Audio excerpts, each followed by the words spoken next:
And I do apologize for the delay on this video. I was trying out a new video editing program. I didn't really like it, so scrapped that whole project. Those of you that are familiar with how I build know that I like to pin my mirrors in place to ensure that they're not going anywhere. Due to the very small mounting surface and the thin A-pillar on this car, I don't think I'm going to be able to do that.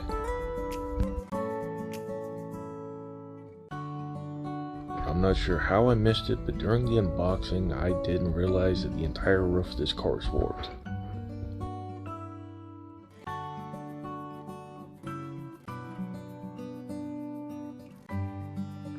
I had messed around with this a little bit, just warming it up in front of my little space heater, then just holding it in place while it cools. I got it somewhat straight, but it's still going to need a bit of help. I'm really relying on the windshield to line everything back up and act as an anchor to hold it all in place.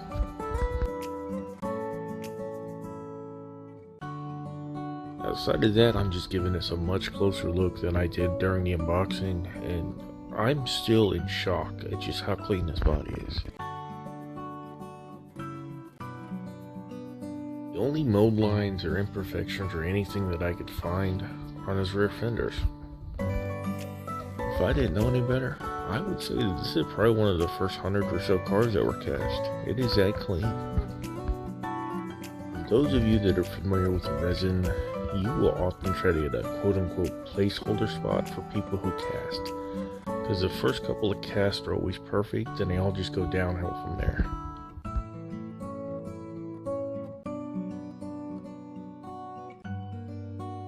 Now, I did find something that's not quite right. I do believe there is some mold shift issues. See how smooth that side is? Compared to the other side, there is a noticeable gap right there. I've been over this body twice, and I'm just now seeing it whenever I went back to scuff everything up for primer. It is that subtle of a difference, but once you see it, it is an eyesore. So I got back to sanding, then shot everything in primer, because nothing will hide from primer. This is when you really see all the errors and mistakes. So what I did is I just filled in all the gaps, every bit of it, with super glue, sanded it all smooth, and now I'm just going to go back and re-scribe those lines. And this tape was fighting me, so let's skip ahead where it's already done and lined up.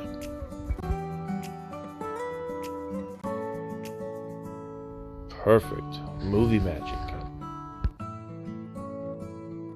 I have not touched the other side yet because I'm using that all as a reference to get this side lined up. So assuming that those other lines were where they're supposed to be, I'm going to put the other side in the exact same spot. Luckily you could still see the course shift where the bottom panel kind of jutted out, so I'm using that as my line on this side. Now, we as humans, our eyes are naturally drawn to organic shapes. It does not like straight lines or right angles. That is why back when I was a gunsmith, I would take all the rear sights in my guns and put a little U-notch in them instead of a square. So as a sanity check, just measure them. Right here I'm at 19mm.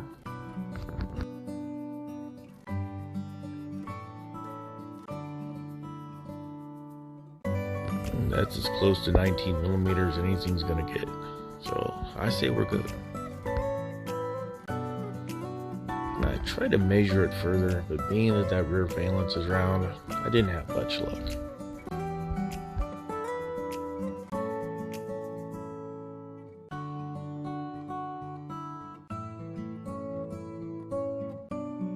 So now I'm using that as a guide to just kind of scribe back in the body lines.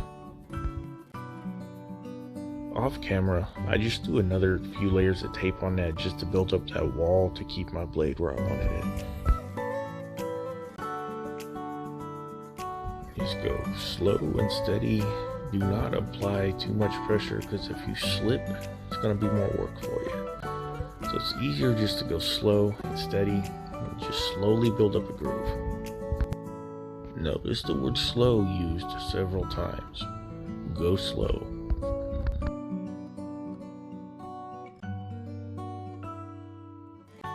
So jumping ahead here, I've switched blades on this because the other one wasn't cutting as well as I'd like.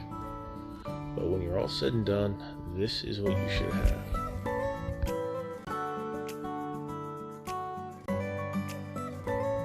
And it's deep, almost too deep.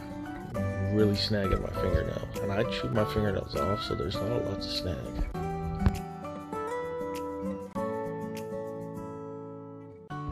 Now I just do the same thing except for a curved line. It's a little bit more hard, but it's the same basic principle. Just go slow, slowly build up that groove. Slow.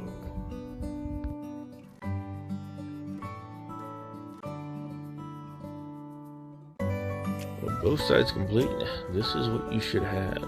The bumper itself is supposed to be a separate piece, and the bottom valence that houses the exhaust is supposed to be a separate piece too.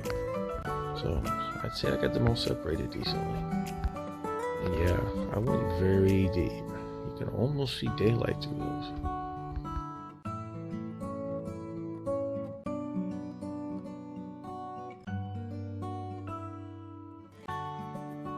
Now, here's a quick shot of the box art just to show you how this is supposed to look compared to what I did. Tamiya. Let me know in the comments how you guys pronounce that. I'm from Kansas, so I just say Tamiya. T-A-M-Y-A. Also in the comments, let me know where I can get another one of these quick connect pieces for my airbrush, because it is a hassle to change these every time I want to switch to a new airbrush.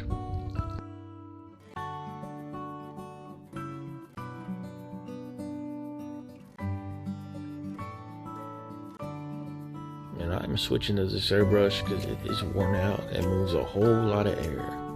Watch it blow that thing right off. You know the drill. Give it a good wipe down, then blow off any dust, dog hair, anything that could contaminate the paint.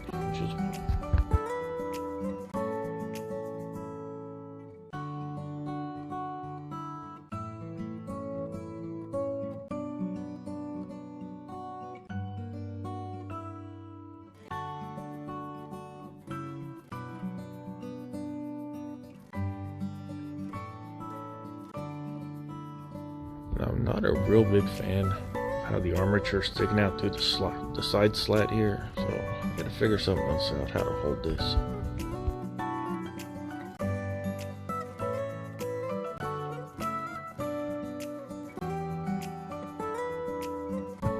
And I've noticed that the Tamiya white primer, or just white primer in general, really is a great base color for the Rosso Corsa. It just adds a little bit of depth to it and makes it really pop.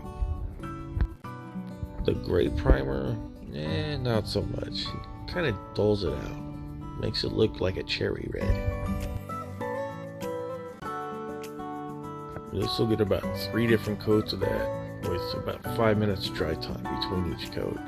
Probably do a lot quicker than that because primer dries quick, but I got other things to do, so I lose track of time.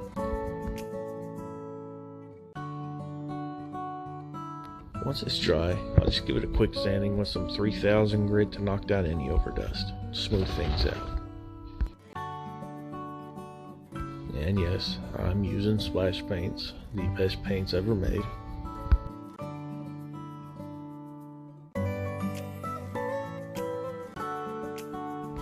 And I always start off with the fender wells, the little nooks and crannies, the places that we often overlook.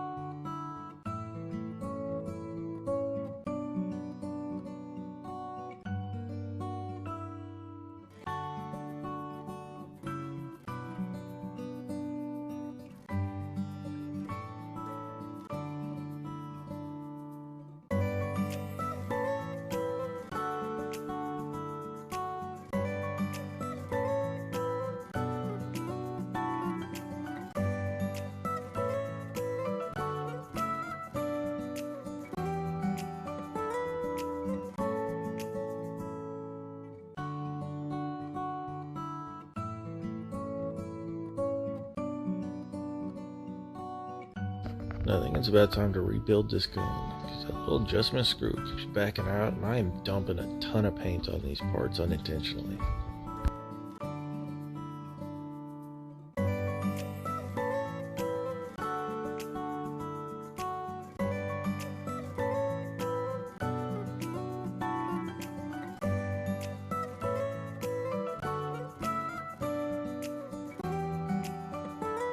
I have been looking at one of those pistol grip airbrushes for the longest time. I think this may just be the push I need to upgrade.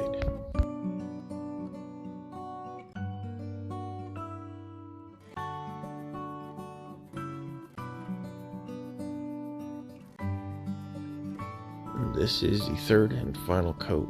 About 15 minutes dry time between each layer.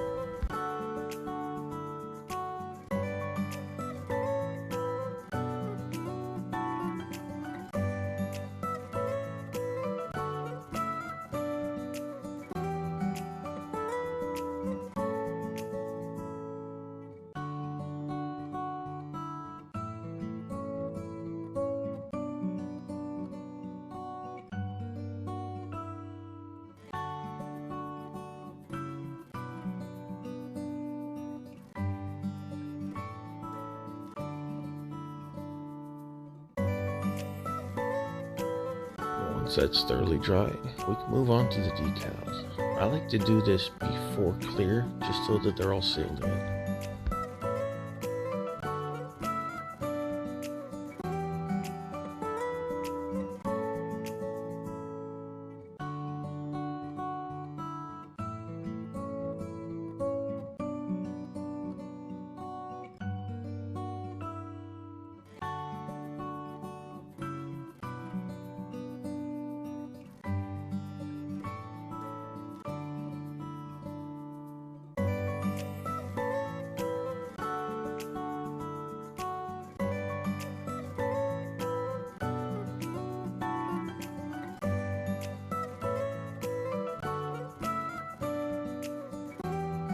And that's it, just those two decals.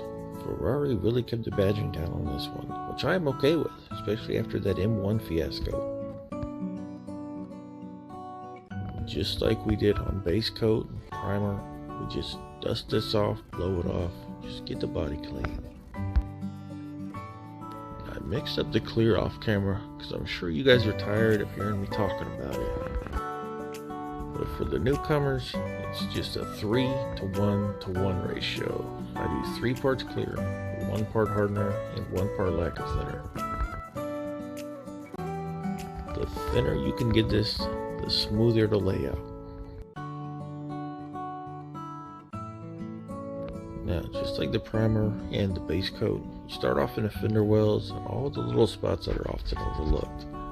Because I promise you, just going back and forth with the gun will not get those areas.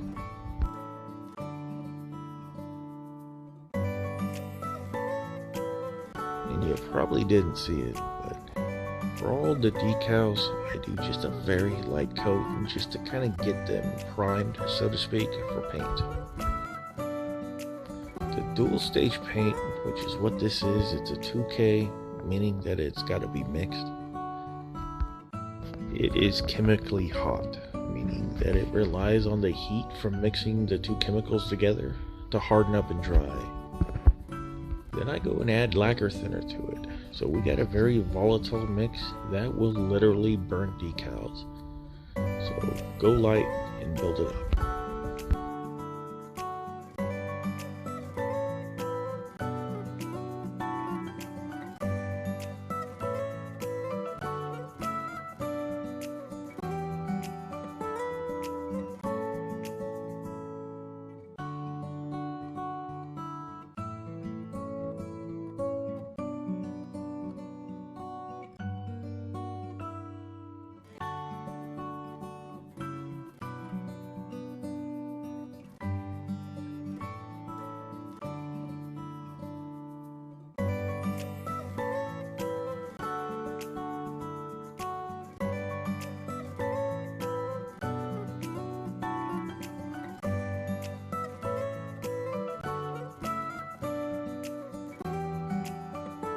We are on our third and final coat now, and I'm spraying this one kinda heavy because I already got some dust falling into it. So I'm just building up a nice thick layer just so I got kind of a buffer to sand it out later.